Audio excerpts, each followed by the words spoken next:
Good evening, I am live at Leeds Bradford Airport, and tonight's show follows one man, one ordinary man who may or may not make the decision to embrace the present and live life to the full. A decision which, at just coming up to 10 o'clock on Wednesday the 8th of September, could apply to any of us. This man, however, is so terrified of flying that he hasn't been on a plane for 10 years. And in the show, I aim to make him brave enough to volunteer to land a plane that he believes is about to fall out of the sky. What will he do? What would you do? Welcome to the show. In life, when we slip up, we just give up. We live on this beautiful planet for a tiny dot of time. The chances of us even being born are so minute as to be practically zero. Our lives are a miracle. I strongly believe that engaging with life is about understanding that it's the choices we make right now that are important, not the habits of our past. Tonight, I'm going to show this man how extraordinary he can be. But to do so, I'll have to push him to the extreme. What do you want me to do? I want you to land the aeroplane. In a little under an hour, you will see one man faced with a decision that could change his world. A month ago, Matt Galley was stuck in a rut. His life was kind of going nowhere, and I placed before him a series of extreme opportunities that would allow him to engage more fully with his life. And tonight, you will see him make his biggest decision yet, whether or not to be a true hero at 30,000 feet. I started looking for my potential hero several months ago. Matt was one of thousands of applicants who put themselves forward to take part in what they thought was a new game show I'd be hosting. Which, in a sense, it is, just not quite in the way that they think.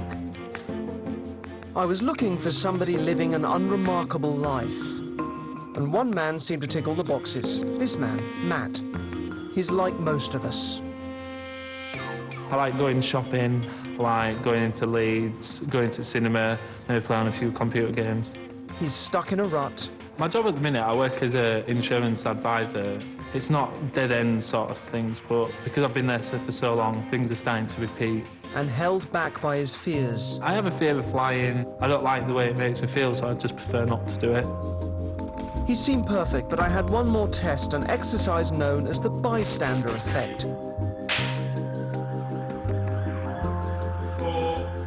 Under the pretense of completing additional forms, I put him in a room with 3 actors he believes are other candidates for my show. An emergency situation is staged. Our actors have been told not to react. The test is to see whether Matt will stand up and speak out. If you've seen someone have an accident or collapse in the street and been aware that everyone is just watching or passing by, you'll appreciate this natural human urge not to be the one to take action. Matt is the classic passive bystander, perfect for the journey I want to take him on. We secretly contacted Matt's friends and family, and with their help began watching his every move.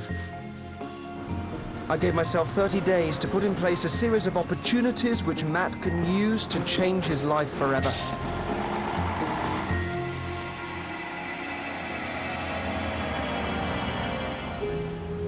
Matt works at an insurance call centre. Matt's normal daily routine would be get up, have something to eat, go to work. As soon as he comes home, he just goes up to his room. And I think that he feels safe in that. At 23 years old, he still lives with his mother, Alison, her boyfriend, Dave, and Liv, his girlfriend. He's got this idea in his head of this dream home, but he never seems to do anything about it. He does have ambition. Well, he did want to join the police force. But he's never actually been for an interview or taken a serious step in that direction. I think the reason he's not ever done anything about that is because he thinks that he'll never be able to pass the exams. His self-confidence is very low, and it also affects his other relationships. It's very rare that he'd show his mum affection. They'd never have a hug or a cuddle or anything. we just don't communicate anymore. My biggest worry is that he will always have this defeatist attitude about himself. And that's what I find the most frustrating thing about it. Sorry.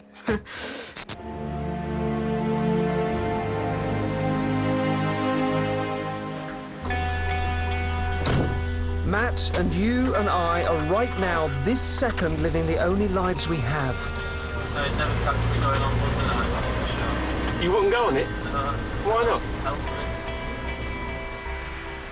Sometimes we need something to happen, an event or a moment that shakes us up and forces us to take a good look at ourselves.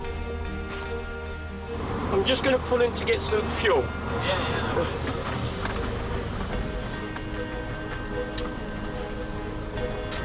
If you can get me 20 pence to the edges whilst I'm filling up and then pay for pump 7.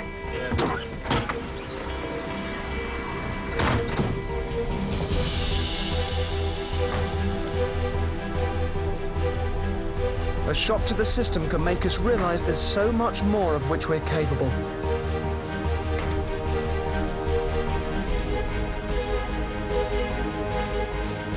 And when Mr. Black Cow's done with his Black Cow.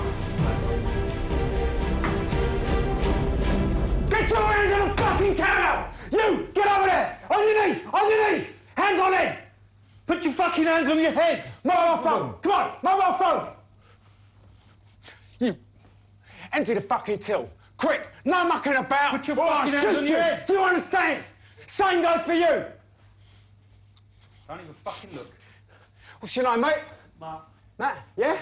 You must be shitting yourself, Matt! What do you do for a living? I work in insurance. What can you choose, yeah? Fucking battery head! Come on! If I shoot you now, you've done nothing in your life. You fucking doormat! You've done nothing!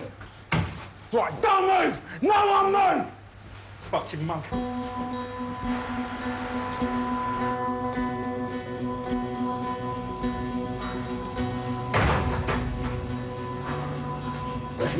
£400 that phone. I've pressed the panic button. Does that mean the police are coming? You alright, yeah. You alright? Yeah. I'm a bit shaken up, but... I'm sending in fake police to check he's okay. Police are here now. This may have been an extreme measure, but I wanted to shock Matt out of his passive life and make him start to think about the choices he is making right now. Hi sir, I understand this is a robbery. Is anybody alright? Is anybody hurt? Matt's countdown has begun, and in 30 days he's going to be faced with the choice between occupying the world he knows now, in which he is a passive bystander, and a new world where he's a hero.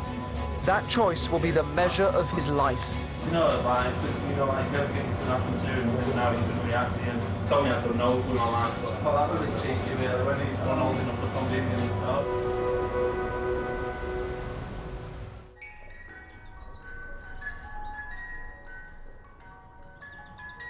Now, it's not my place to make Matt into someone different. Throughout this process, I'll only ever be giving him opportunities.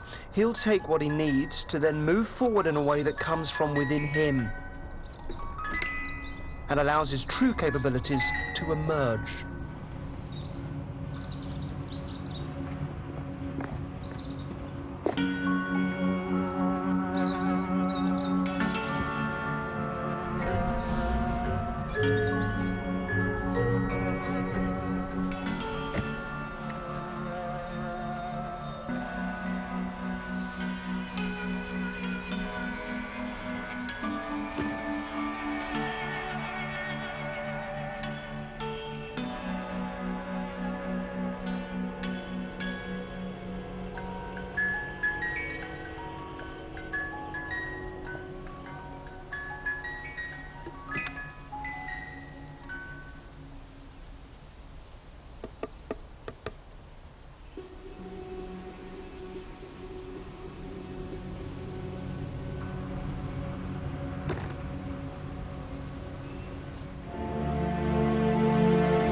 Being held at gunpoint made Matt start to question his life.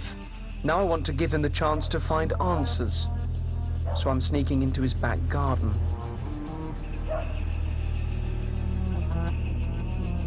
With the help of Matt's girl